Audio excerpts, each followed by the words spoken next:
Akashic records ना का शिकले पाहिजे ना ह्याच्याबद्दल आज आपण बोलूया. आकाशिक रेकॉर्ड्स हे ना की फक्त तुमचं भूतकाळ, भविष्यकाळ ह्याच्याबद्दल माहिती देते. तर तुमचा जो काही प्रश्न चालू आहे सध्याच्या दिवसामध्ये किंवा तुम्ही एखादी पॅटर्न वारंवार जगताय किंवा एखादं दुःख तुम्हाला वारंवार येतंय किंवा तुमचे काही पैशाचे प्रॉब्लेम्स चालू आहे, फायनान्शियल इश्यूज जे तुमच्या पिछाच सोडत नाहीये. तुम्ही मग असं म्हणता ना कधी-कधी, की "अरे यार, लहानपणापासून ते आत्तापर्यंत हा फायनान्शियल इश्यू नेहमी होता राहील. कधी यातनं सुटका होणार काय माहिती." तर हे जे काही प्रश्न आहेत, मग हे प्रश्न तुम्हाला का भेडसावतायत? म्हणजे एखादी पॅटर्न तुमचा का सारखा पिछा करते? तर ह्या पॅटर्नच्या मागे काही तथ्य आहे का? काही कारण आहे का? तर हे शोधून काढण्यासाठी आकाशिक रेकॉर्ड्स तुम्हाला अतिशय चांगल्या प्रकारे मदत करते.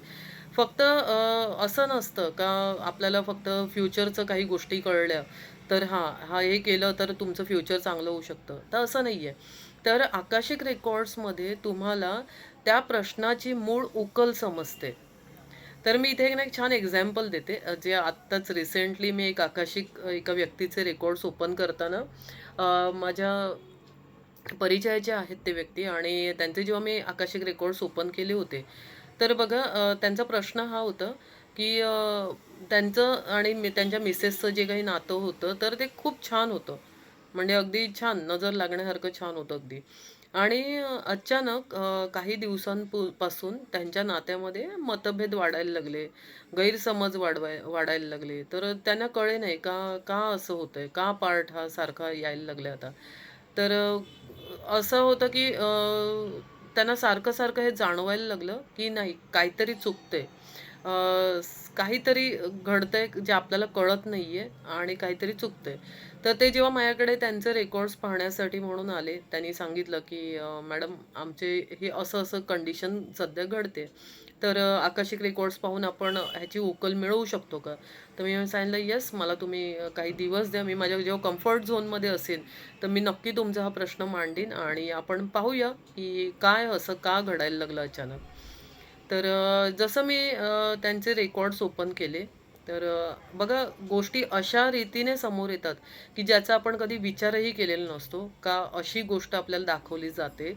आणि मास्टर्सना मी प्रार्थना केली आणि त्यावेळेला जेव्हा मला त्याची उकल मिळाली, तर ते अनबिलिव्हेबल होतं. किंवा म्हणजे येस असंही काही दिसू शकतं. तर त्याच्यामध्ये मला सारखं त्या दोघांचं रिलेशन पाहताना केळ्याचं झाड हे सारखं समोर येत होतं. केळ्याचं झाड. तर नंतर मी जेव्हा त्यांच्याशी डिस्कस करत गेली, की मला ना तुमचे ह्या प्रश्नावरती आहे ना सारखं केळ्याचं झाड दिसतं. तर ते बोलले, "मॅडम हे कसं शक्य आहे? म्हणजे बापरे! ह्याच्याबद्दल तर मी तुमच्याशी काही बोललो सुद्धा नाही आणि हे तुम्हाला कसं काय दिसलं?" तर मी म्हटलं, "म्हणजे काय नक्की काय घडलंय?" तर ते बोलतात, की "मी जिथे राहतो, तिथे आजूबाजूला केळ्याच्या झाडाचीच वाडी आहे.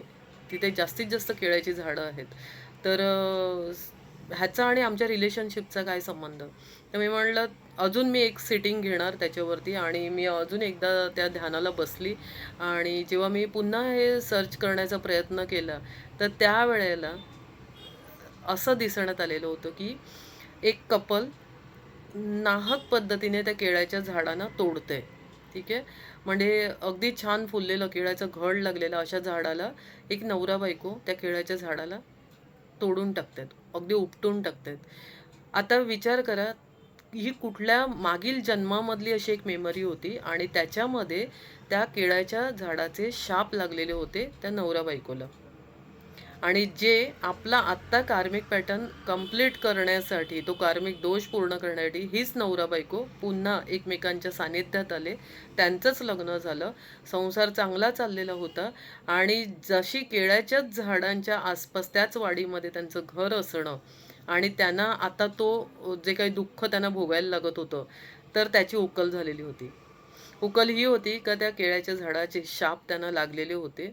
कारण एका नाहक पद्धतीने त्या झाडाचा बळी गेलेला होता आणि ते उपटून काढताना त्याला ज्या वेदना होत्या, तर ते जे शाप त्यांचे तो पिच्छा पुरवत या जन्मापर्यंत आलेले होते आणि म्हणून त्यांचं राहण्याची ठिकाण जे होतं ते सुद्धा केळ्याच्या झाडांची वाडी. त्याच तिथेच ते राहत होते. तर मग आता उपाय म्हणून मग ज्यावेळेला त्यांना मी सांगितलं, की तुम्ही एखादं नवीन केळाचं झाड दोघांनी मिळून लावा. त्याच वाडीमध्ये एक नवीन झाड तुम्ही लावा आणि माफी मागून घ्या, की जे काही आम्हाला आत्ता आठवत नाहीये, पण आमच्या मागील जन्मामधली काही आठवण होती आणि जर आमच्या हातून ही चूक झाली असेल, तर प्लीज तू ती माफ कर आणि एक छान झाड पुन्हा लावा. तेव्हाच तुमच्या लाईफमधले प्रॉब्लेम सॉल्व्ह होतील. आणि त्यांनी सांगितल्याप्रमाणे ते केलं आणि खरंच आता ते खूप छान सुखाने जगतात. त्यांचा प्रॉब्लेम सॉल्व्ह झालेला आहे. तर हे असतं आकाशिक रेकॉर्ड्समध्ये की तुम्ही बिलीव्ह पण करणार नाहीत, अशा काही गोष्टी समोर येतात आणि तुमच्या जे काही रहस्य आहे त्याचं जे गुपित, त्याचं जे मूळ रूट कॉज शोधला जातो इथे आणि अशा प्रकारे आकाशिकमध्ये छान तुमची उत्तरं सापडतात. तर आकाशिक रेकॉर्ड्स जर तुम्हाला सुद्धा शिकायचे असतील तर तुम्ही कॉन्टॅक्ट करू शकता. आपल्या बॅचेस सुरू असतात. तर खरंच तुम्ही स्वतःचे रेकॉर्ड्स पाहून, तुमच्या फॅमिली मेंबर्सचे रेकॉर्ड्स पाहून अतिशय सुंदर पद्धतीने ह्या गोष्टींची उकल मिळवू शकता. सो असेच व्हिडिओ पुन्हा येतील माझे. तोपर्यंत माझ्या चॅनलवरती प्रेम करा, लाईक, शेअर, सबस्क्राईब करायला विसरू नका. Thank you so much.